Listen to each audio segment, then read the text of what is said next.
Hello friends, எல்லோருக்கும் வணக்கம். Welcome to young investor channel. ஆக்சுவலாக அன்றைக்கி மார்க்கெட் லீவ், பட் இருந்தாலும் சில இம்பார்ட்டன்ட் அப்டேட்ஸை பார்த்தீங்கன்னா நம்ம கண்டினியூஸாக வந்து டிஸ்கஸ் பண்ணிட்டு தான் இருக்கிறோம். அது மாதிரி இந்த வீடியோவில் சில இம்பார்ட்டன்ட் அப்டேட்ஸ்லாம் வந்திருக்கு, அது எல்லாமே டிஸ்கஸ் பண்ணுறோம். ஃபஸ்ட்டு கிராவிட்டா லிமிடெட் அப்படிங்கிற ஒரு ஷேரு. இந்த ஷேர் பார்த்தீங்கன்னா ஒரு வேஸ்ட் மேனேஜ்மெண்ட் கம்பெனி, அதாவது ஒரு வேஸ்ட் மேனேஜ்மெண்ட் பண்ணுற கம்பெனி.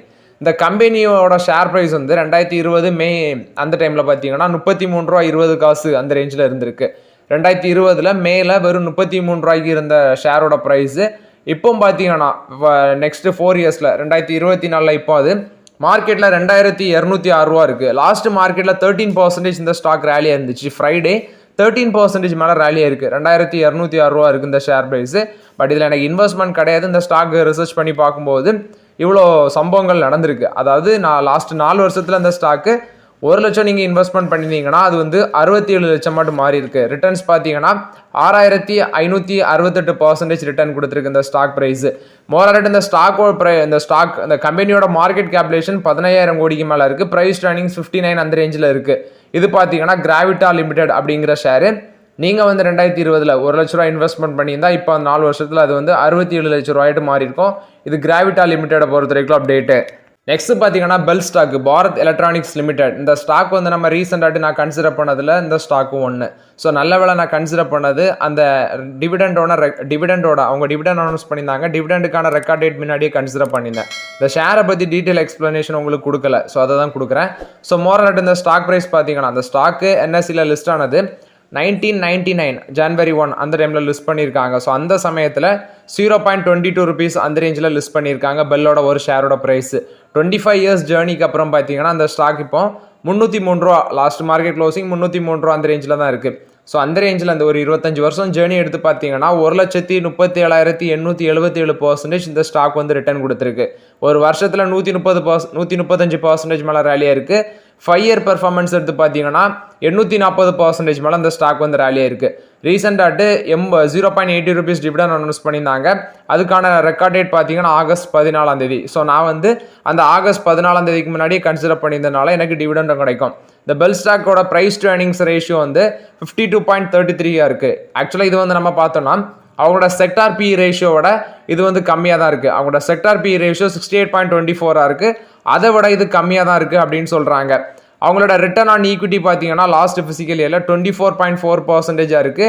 இது வந்து அவங்களோட ப்ளஸ் வந்து அவங்களோட ரிட்டர்ன் ஆன் ஈக்விட்டி அது வந்து 20% இருக்குது. இது ரொம்பவே ஸ்ட்ராங்காக இருக்குது.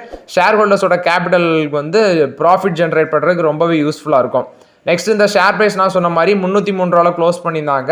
52 வீக் ஹை வந்து 340 ரூபா. இந்த ஷேர் வந்து 340 ரூபா போனது. அதுக்கப்புறம் பார்த்தீங்கன்னா 300 ரூபாய்க்கு கீழே இறங்கி 289 ரூபா 287 ரூபா அந்த ரேஞ்செலாம் வந்துச்சு. ஸோ நம்ம அந்த ரேஞ்சில் தான் நான் கன்சிடர் பண்ணேன். இப்போ 303 ரூபாவில் இருக்குது. லாஸ்ட் மார்க்கெட் ப்ரைஸ் வந்து ஒரு 3% ஏற்றுனாங்க. மார்க்கெட் கேபிடேஷன் 2 லட்சம் கோடிக்கு மேலே இருக்குது பெல் கம்பெனி. ஆக்சுவலாக இது ஒரு ஜீரோ டெப்ட் defence PSU sector stock, zero டெப்ட் உள்ள கம்பெனி. அதனால தான் நான் தைரியமாட்டு பார்த்தீங்கன்னா உள்ளே போய் இன்வெஸ்ட்மெண்ட் பண்ண பெல் கம்பெனியில். பட் நான் இதில் இந்த 25 இயர்ஸ் ஜேர்னிலே அவங்க வந்து 1:10 ஸ்ப்ளிட் பண்ணியிருக்காங்க, 2:1 போனஸ் இஷ்யூ பண்ணியிருக்காங்க. மோராட் இது பார்த்தீங்கன்னா பெல் கம்பெனியை பொறுத்த வரைக்கும் அப்டேட். நான் வந்து உங்களை பாரத் எலக்ட்ரானிக்ஸ் லிமிடெடை தான் ரெக்கமெண்ட் பண்ணேன். பட் வந்து பாரத் ஹெவி எலக்ட்ரிக்கல்ஸ் லிமிடெடை ரெக்கமெண்ட் பண்ணல. எனக்கு வந்து அதில் இன்ட்ரெஸ்ட் இல்லை. பட் நான் இந்த ஸ்டாக்கில் இன்வெஸ்ட்மெண்ட் பண்ணேன். மோராட் இது பார்த்தீங்கன்னா பாரத் எலக்ட்ரானிக்ஸ் லிமிடெடை பொறுத்த வரைக்கும் அப்டேட்டு. நெக்ஸ்ட் பார்த்தீங்கன்னா கமெண்ட்ல இந்த IOCL Indian oil corporation dividend எப்போ அனௌன்ஸ் பண்ணுவாங்க அப்படின்னு சொல்லி எப்போ வரும்னு கேட்டிருக்கீங்க. ஸோ அவங்க வந்து ரெக்கார்ட் டேட் ஜூலை 12 சொல்லியிருந்தாங்க. 7 ரூபா டிவிடெண்ட் அனௌன்ஸ் பண்ணியிருந்தாங்க. எனக்கு தெரிஞ்ச அந்த டிவிடெண்ட் வந்து பார்த்தீங்கன்னா செப்டம்பர் ஃபர்ஸ்ட் வீக் இல்லைனா செகண்ட் வீக்குள்ள வரும்னு நினைக்கிறேன். IOCLோட டிவிடெண்ட் மேபி செப்டம்பரோட ஃபர்ஸ்ட் வீக் இல்லைனா செகண்ட் வீக்கில் வந்துடும். அடுத்தது பார்த்தீங்கன்னா இவங்க LICயோட டிவிடெண்ட் எப்போ வரும்னு சொல்லி ஒருத்தர் கமெண்ட்ல கேட்டிருந்தாரு. ஆக்சுவலாக LIC டிவிடெண்ட் பார்த்தீங்கன்னா 6 ரூபா அனௌன்ஸ் பண்ணியிருந்தாங்கன்னு நினைக்கிறேன். ஆமாம், 6 ரூபா தான் அனௌன்ஸ் பண்ணியிருந்தாங்கன்னு நினைக்கிறேன். ஸோ அவங்களோட டிவிடெண்டுக்கான ரெக்கார்ட் டேட் ஜூலை 19 சொல்லியிருந்தாங்க. ஆகஸ்ட் 22 பார்த்தீங்கன்னா ஆனுவல் ஜெனரல் மீட்டிங் வச்சிருக்காங்க. அதில் அந்த ஷேர் ஹோல்டர்ஸ் அப்ரூவல் கொடுப்பாங்க. அதுக்கப்புறம் பார்த்தீங்கன்னா அந்த ஆனுவல் ஜெனரல் மீட்டிங்லேருந்து 30 நாட்களுக்கு உள்ள வந்து உங்களுக்கு அந்த டிவிடெண்ட் கிரெடிட் ஆகும். மோராட் இது வந்து LIC IOCL டிவிடெண்டை பொறுத்த வரைக்கும் அப்டேட். நெக்ஸ்ட் பார்த்தீங்கன்னா MRFல வந்து அப்டேட். கட்டிங் எட்ஜ் டயர்ஸ்னு சொல்லுவாங்க. அது வந்து இந்த இந்தியன் ஃபைட்டர் ஜெட்ஸுக்கும் ஹெலிகாப்டர்ஸுக்கும் இவங்க சப்ளை பண்ண போகிறாங்க MRF அப்படிங்கிற ஒரு அப்டேட் கொடுத்துருக்காங்க. ஸோ MRF பார்த்தீங்கன்னா 2006 மிலிட்ரி ஏர்கிராஃப்ட்டுக்கு எல்லாமே இந்த டயர்ஸ் வந்து மேனுஃபேக்சர் பண்ணி சப்ளை பண்ணுறாங்க. குறிப்பாட்டு light compact aircraft Tejas, light helicopters, அடுத்து வந்து சுக்காய் SU-30 MK இந்த மாதிரிப்பட்ட இதுக்கெல்லாம் பார்த்தீங்கன்னா ஏர்கிராஃப்ட்டுக்கு வந்து இவங்க டயர் சப்ளை பண்ணியிருக்காங்க அப்படின்னு சொல்லியிருக்காங்க. Significant numbers of tyre supply பண்ணியிருக்காங்க. அதாவது Jaguar fighter jets, Hindustan Aeronautics லிமிடெடோடது ஜாகுவார் ஃபைட்டர் ஜெட்ஸ் இந்தியன் ஏர்ஃபோர்ஸுக்கெல்லாம் இவங்க சப்ளை பண்ணியிருக்காங்க. குறிப்பிட்ட அளவில் ஒரு சிக்னிஃபிகண்ட் அமௌண்ட்னு சொல்கிறத அவங்க 26,000 டயர்ஸ் பார்த்தீங்கன்னா அப்ராக்சிமேட்லி மிலிட்ரி ஏர்கிராஃப்ட்டுக்கு கண்ட்ரியோட ஏவியேஷன் இண்டஸ்ட்ரிக்கு நேஷனல் செக்யூரிட்டிக்கு இவங்க சப்ளை பண்ணியிருக்காங்க அப்படின்னு சொல்கிறாங்க. அதாவது இந்த டிஃபென்ஸ் ப்ரொடக்ஷன் வந்து கவர்மெண்ட் ஒரு திட்டம் வச்சுருக்காங்க. அதுக்கு நேம் ஆத்ம நிர்பார் பாரத் அப்படின்னு சொல்கிறாங்க. ஸோ அதுக்கு கீழே தான் பார்த்தீங்கன்னா இவங்க சப்ளை பண்ணுறாங்க. இப்போ வந்து LCA தேஜாஸ் MK2 அந்த ஏரோ மசில் இனோவேஷனுக்கு இவங்க டயர் சப்ளை பண்ண போகிறாங்க அப்படின்னு சொல்கிறாங்க. மோராட்டி இது MRF பொறுத்தவரைக்கும் ஒரு பாசிட்டிவ் அப்டேட்டு. பட் இப்போதைக்கு MRFோட ஷேர் ப்ரைஸ் நம்மளால் கன்சிடர் பண்ண முடியாது. ஒரு ஷேர் வந்து 1.25 லட்ச ரூபாய்க்கு மேலே இருக்குது. பட் இப்போதைக்கு MRFல வந்து இது ஒரு பாசிட்டிவ் நியூஸ் அப்டேட். பட் நமக்கு அந்த ஷேரில் ஆப்பர்ச்சுனிட்டி இல்லை.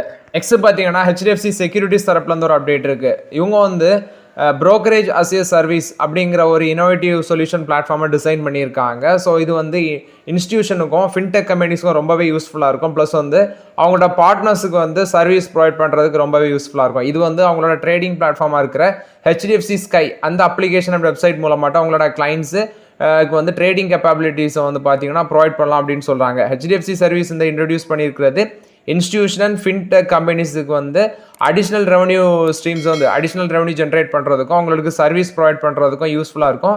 இந்த ட்ரேடிங் வந்து அதாவது பவர்ஃபுல் ட்ரேடிங் எக்ஸ்பீரியன்ஸ் கிடைக்கும். அதாவது கிளைண்ட்ஸுக்கு வந்து பார்த்தீங்கன்னா ஸ்க்ராட்ச் லெவலில் வந்து ட்ரேடிங் எக்ஸ்பீரியன்ஸை க்ரியேட் பண்ணி தான் கொண்டு வரணும்.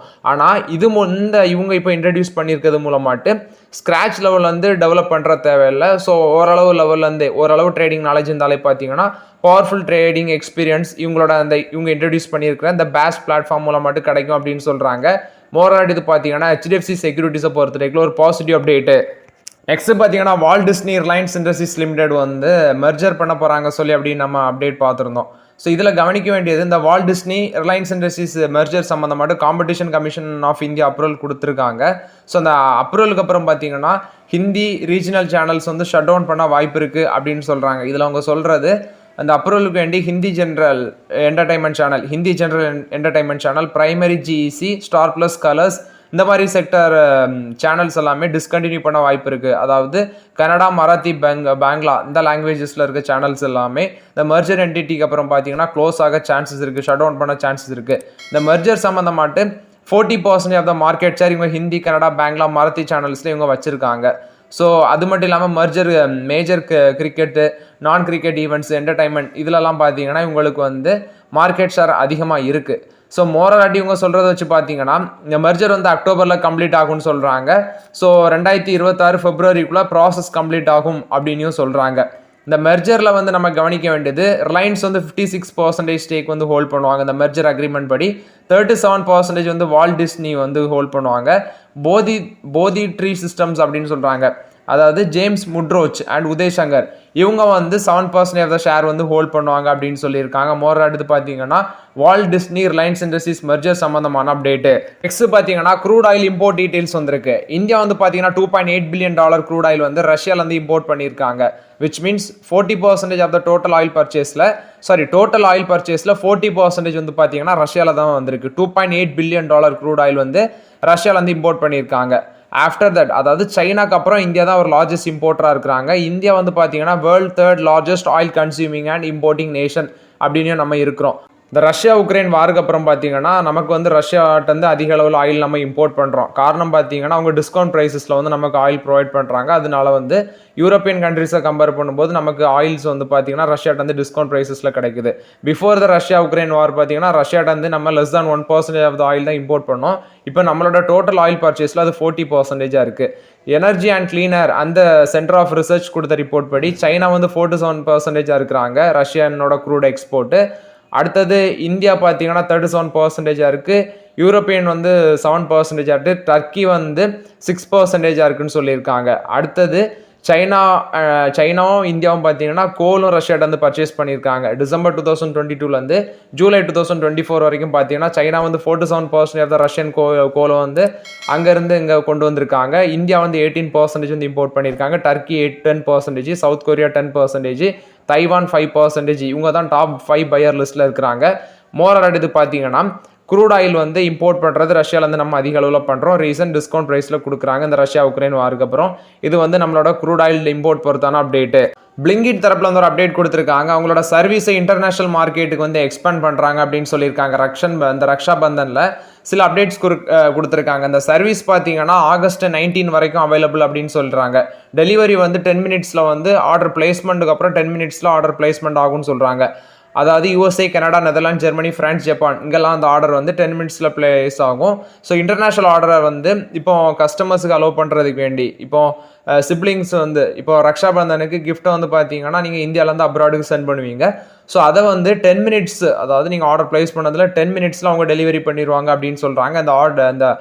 இந்த சர்வீஸ் வந்து ஆகஸ்ட் 19 வரைக்கும் அவைலபிள்னு சொல்லியிருக்காங்க. மோரார் இது வந்து பிளிங்கிட் கொடுத்த அப்டேட்டு. நெக்ஸ்ட் பார்த்தீங்கன்னா ஜொமேட்டோட தீபந்தர் கோயல் ஒரு அப்டேட் கொடுத்துருக்காங்க. CEO அவர் வந்து ஜொமேட்டோவில் வந்து நியூ ஃபியூச்சர்ஸை வந்து நாங்கள் லான்ச் பண்ணுறோம் அப்படின்னு சொல்லியிருக்காங்க. ஸோ இதில் நம்ம கவனிக்க வேண்டியது நியூ ஃபியூச்சர்ஸ் வந்து users to allow link with friends, அதாவது யூசர்ஸ் வந்து அவங்களோட அந்த டீட்டெயில்ஸ் வந்து ஃப்ரெண்ட்ஸுக்கு ஷேர் பண்ணலாம்னு நினைக்கிறேன். அடுத்தது வந்து கார்ட்டுன்னு சொல்லுவாங்க, CRT. அந்த கார்ட்டில் வந்து நம்ம ஐட்டம்ஸை ஆட் பண்ணுவோம். அதை வந்து சீம்லெஸ்லி ஆட் பண்ணலான்னு சொல்கிறாங்க. ஆர்டர் ப்ராஸ் பண்ணும்போது ஃபோன் பாஸ் அப்படின்னு ஒன்று தேவைப்படுதுன்னு நினைக்கிறேன். அதை வந்து எலிமினேட் பண்ணுறாங்க. இதை எலிமினேட் பண்ணுறது மூலமாட்டு குரூப் ஆர்டர் வந்து ஃபாஸ்டராட்டு நமக்கு அரைவ் ஆகும் அப்படின்னு சொல்லியிருக்காங்க. மோரார் இது பார்த்தீங்கன்னா இந்த ஹவுஸ் பார்ட்டிஸ்லாம் கண்டக்ட் பண்ணுவாங்க. அவங்க ப்ராடக்ட் வந்து ஆட் பண்ணுவாங்க. குரூப் ஆர்டர் வந்து அவங்களுக்கு சீக்கிரம் கிடைக்கிறது கொஞ்சம் டைம் எடுக்கும். ஸோ அதனால அதை என்கரேஜ் பண்ணுறதுக்காண்டி, குரூப் ஆர்டர் வந்து பார்த்தீங்கன்னா என்கரேஜ் பண்ணுறதுக்காண்டி இந்த ஃபோன் பாஸை வந்து அவங்க எலிமினேட் பண்ணுறாங்க அப்படின்னு சொல்லியிருக்காங்க. மோரார் இது வந்து ஜொமேட்டோவை பொறுத்த வரைக்கும் ஒரு positive update. So okay friends, ஆக்சுவலாக அந்த வீடியோவில் சில இம்பார்ட்டன்ட் அப்டேட்ஸ் எல்லாமே டிஸ்கஸ் பண்ணியிருக்கோம். அந்த வீடியோ உங்களுக்கு பயனுள்ளதாக இருக்கும்னு நினைக்கிறேன். பயனுள்ளதாக இருந்துச்சுன்னா லைக் பண்ணுங்கள், சப்ஸ்கிரைப் பண்ணுங்கள், கமெண்ட் பண்ணுங்கள். Okay friends, thank you.